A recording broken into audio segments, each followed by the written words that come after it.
안녕하세요. 사랑하는 성도님, 영혼의 샘물 은혜의 자리에 오심을 축복합니다. 구원의 주님이 우리와 함께 하십니다. 우리와 함께 하시는 주님을 찬양합니다. 기도합시다. 주님 감사합니다. 오늘도 주님의 말씀을 사모하고 기다립니다. 우리에게 주시는 주님의 말씀은 생명의 양식이며 저희가 나아갈 삶의 소중한 지침입니다. 주님 주시는 말씀, 우리의 삶을 곧게 세우고 주님의 뜻을 향하여 담대히 나아갈 수 있도록 우리 가운데 성령님 깨우쳐 주시고 새롭게 하시고 우리의 마음을 열어 주시옵소서. 예수님 이름으로 기도합니다. 아멘. 오늘 말씀은 예레미야 27장 1절에서 11절입니다. 유다의 왕 요시야의 아들 여호야김이 다스리기 시작할 때에 여호와께서 말씀으로 예레미야에게 임하시니라. 여호와께서 이와 같이 내게 말씀하시되 너는 줄과 멍에를 만들어 내 목에 걸고 유다의 왕 시드기야를 보러 예루살렘에 온 사신들의 손에도 그것을 주어 에돔의 왕과 모압의 왕과 암몬 자손의 왕과 두로의 왕과 시돈의 왕에게 보내며 그들에게 명령하여 그들의 주에게 말하게 하기를 만군의 여호와 이스라엘의 하나님께서 이와 같이 말씀하시되 너희는 너희의 주에게 이같이 전하라. 나는 내 큰 능력과 나의 쳐든 팔로 땅과 지상에 있는 사람과 짐승들을 만들고 내가 보기에 옳은 사람에게 그것을 주었노라. 이제 내가 이 모든 땅을 내 종 바벨론의 왕 느부갓네살의 손에 주고 또 들짐승들을 그에게 주어서 섬기게 하였나니 모든 나라가 그와 그의 아들과 손자를 그 땅에 기한이 이르기까지 섬기리라. 또한 많은 나라들과 큰 왕들이 그 자신을 섬기리라. 여호와의 말씀이니라. 바벨론의 왕 느부갓네살을 섬기지 아니하며 그 목으로 바벨론의 왕의 멍에를 매지 아니하는 백성과 나라는 내가 그들이 멸망하기까지 칼과 기근과 전염병으로 그 민족을 벌하리라. 너희는 너희 선지자나 복술가나 꿈꾸는 자나 술사나 요술자가 이르기를 너희가 바벨론의 왕을 섬기게 되지 아니하리라 하여도 너희는 듣지 말라. 그들은 너희에게 거짓을 예언하여 너희가 너희 땅에서 멀리 떠나게 하며 또 내가 너희를 몰아내게 하며 너희를 멸망하게 하느니라. 그러나 그 목으로 바벨론의 왕의 멍에를 메고 그를 섬기는 나라는 내가 그들을 그 땅에 머물러 밭을 갈게 하며 거기서 살게 하리라 하셨다 하라. 여호와의 말씀이니라 하시니라. 아멘. 자, 또다시 여호와의 말씀이 예레미야에게 임합니다. 자, 1절에 보니까 유다의 왕 요시야 아들 여호야김이 다스리기 시작할 때 여호와께서 말씀으로 예레미야에게 임하시니라. 자, 여호야김, 우리는 이미 여호야김에 관해서 보았죠. 요시야 왕이 31년 통치한 후에 여호아스가 3개월 다스리다가 애굽으로 끌려갔고, 그러니까 요시야 왕이 무기또 전투에서 안타깝게도 사망한 후에 일어난 일이죠. 그리고 그 뒤를 이어서 여호야김이 왕이 되었어요. 여호야김은 11년 동안 다스렸습니다. 자, 이때 여호와의 말씀이 임하시되 어떤 내용입니까? 멍에를 만들어 내 목에 걸어라. 소나 이 짐승의 등에 매는 그 멍에를 만들어서 줄을 달고 내 목에 걸으라는 것입니다. 도대체 이게 무엇입니까? 그리고서 어떤 일을 합니까? 3절 유다의 왕 시드기야를 보러 예루살렘에 온 사신들의 손에도 그것을 주어 에돔의 왕과 모압의 왕과 암몬 자손의 왕 두로 왕 시도의 왕에게 보내며. 자, 시드기야를 보러. 시드기야는 누군가요? 사실은 여호야김 다음의 왕이 여호야긴으로 3개월을 다스렸고요. 그리고 그 다음 왕이 이 시드기야입니다. 시드기야는 이스라엘의 마지막 왕이에요. 그러니까 남유다의 마지막 왕.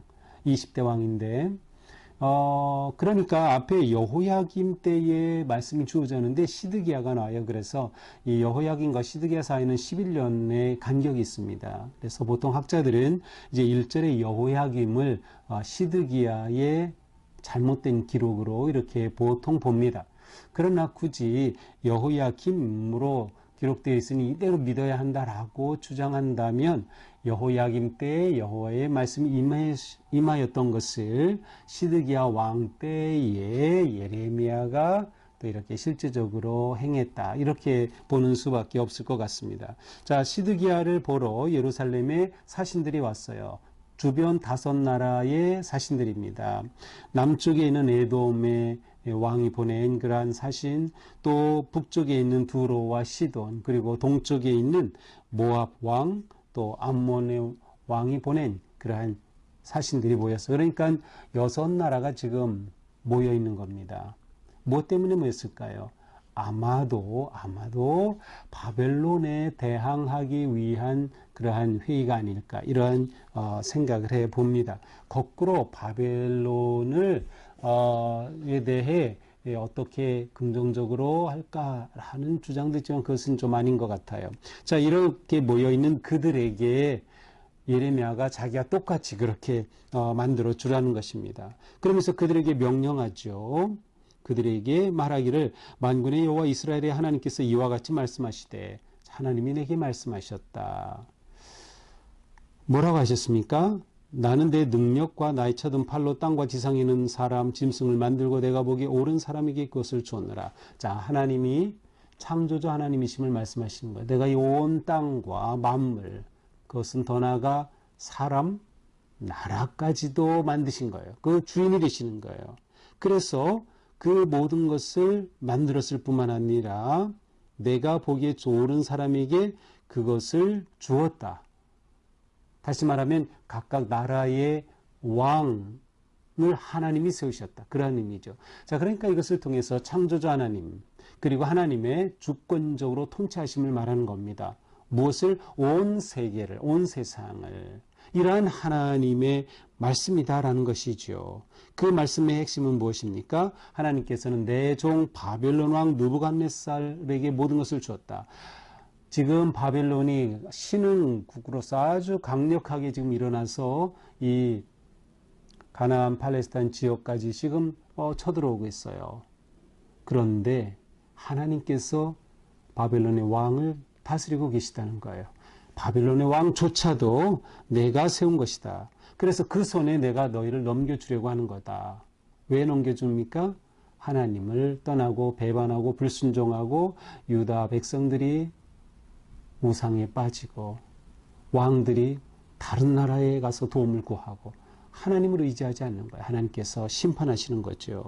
그러면서 유다 곧 이스라엘뿐만이 아니라 주변의 나라에게도 똑같이 하나님께서 그렇게 심판하시는 거예요. 그래서 모든 나라가 그 아들 손자를 그 땅에 기한에 이르기까지 섬기리라. 그렇게 해서 바벨론을 다 섬기게 될 것이다. 언제까지? 기한이 이르기까지. 바벨론조차도 기한이 이를 때까지만 그렇게 통치하는 거예요.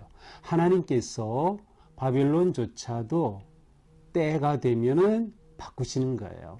그래서 실제로 이제 이 예레미야 52장까지인데 맨 마지막 끝부분 51장부터는 바벨론에 대한 멸망 선포가 또 주어집니다.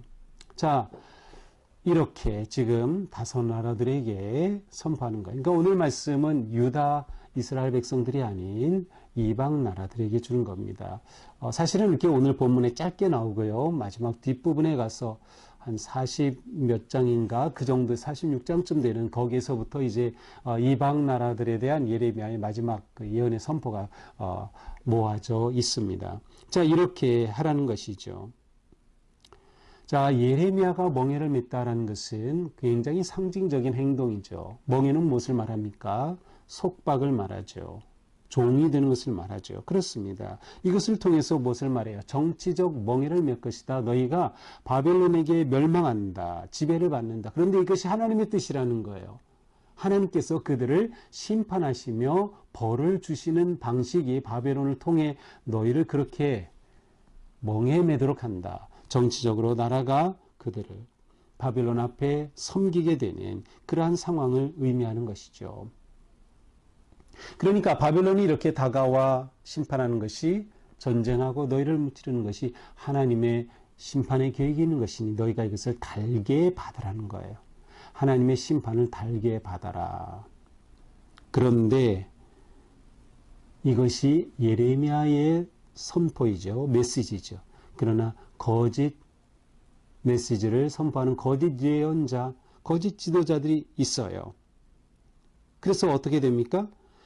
여호와의 말씀을 받지 않고 8절에 보니까 느부갓네살, 바벨론의 느부갓네살을 섬기지 아니하며 그 목으로 바벨론 왕의 멍에를 매지 아니하려고 하면 그런 나라는 하나님이 직접 심판하신다는 거예요. 어떻게? 내가 그들이 멸망하기까지 칼과 기근과 전염병으로 내가 심판한다. 더 큰 고통이 주어진다는 것이에요.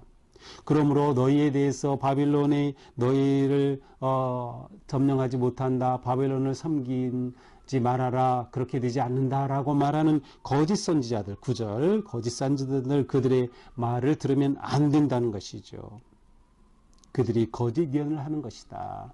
결국 너희들은 멸망한다라는 것이죠. 그러나 마지막 11절 목으로 바벨론 왕의 멍에를 메고 섬기는 자 나라는 그러나 하나님의 뜻에 순종하여 그렇게 섬길 때 바벨론을 기꺼이 섬기게 되면 오히려 하나님께서는 그들을 지켜주시는 거예요. 내가 그들을 그 땅에 머물러 고향 땅에 머물고 밭을 갈게 하고 그들을 회복시켜 주신다라는 거죠. 자, 오늘 말씀은 예레미야를 통하여 멍에를 메는 상징적 행동을 통해 주변의 5 나라들에게 사신들에게 이것을 주고 보여주고 말하고 가서 왕에게 전하라 하는 것이 바로 오늘 말씀이에요. 자, 오늘 말씀은 이제 이방 나라들에게 선포하신 말씀이죠. 그러나 동시에 이미 이스라엘 하나님의 백성들에게도 이미 어제 우리가 봤지만 또 그저께 말씀을 통해서 이미 선포된 그러한 말씀입니다. 자, 오늘 말씀을 보면서 우리는 예레미야가 목에 멍에를 맨 그런 모습을 그려보게 됩니다. 우리는 그 멍에라고 하는 것이 어떤 의미를 가지고 있는지 그 상징적인 의미를 살펴보았어요. 그것은 정치적인 멍에 나라가 망하고 통치를 받고 다스림을 받는 것. 그런데 이것이 하나님의 심판의 뜻이다라고 하는 점이죠. 결국 멍에를 맬 때 그 중요한 핵심은 뭐예요? 하나님이 다스리신다는 거예요. 창조주이신 하나님께서 나라까지도 다스리시고 나라의 왕까지도 하나님이 주관하신다라고 하는 걸 보여주는 거예요. 결국 역사의 주인은 하나님이시다. 창조주 하나님이 역사와 나라의 주인이시다라고 하는 것을 분명히 보여주는 겁니다. 그러므로 어떻게 합니까? 하나님의 다스리심, 하나님의 주되심을 인정하라. 하나님의 주되심을 인정하라. 이방 나라들까지도 하나님의 주되심을 인정해야 한다라는 것이죠. 우리가 살아가면서 하나님의 주되심을 인정하는 것, 이것이 신앙생활의 핵심입니다. 하나님은 우리를 지으시고 구원하셨을 뿐만 아니라 우리를 다스리시죠. 하나님의 다스리심 안에 내가 있는 것, 이것이야말로 신앙생활의 가장 중요한 모습이죠. 그러기 위해서 우리는 어떻게 합니까? 하나님의 말씀에 순종하는 것입니다. 지금 예레미야를 통해 너희가 이렇게 순종해야 한다라고 말씀하잖아요. 우리는 하나님의 말씀에 순종해야 한다. 하나님의 뜻을 분별하며 순종할 때 그것이 사는 길이다.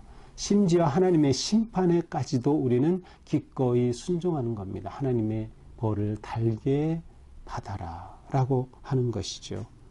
그러므로 우리는 살아가면서 하나님의 간섭을 오히려 기뻐하고 하나님의 뜻에 온전히 순종하기 힘쓰는 것, 그것이 우리가 오늘 살면서 힘써야 할 아주 중요한 모습입니다.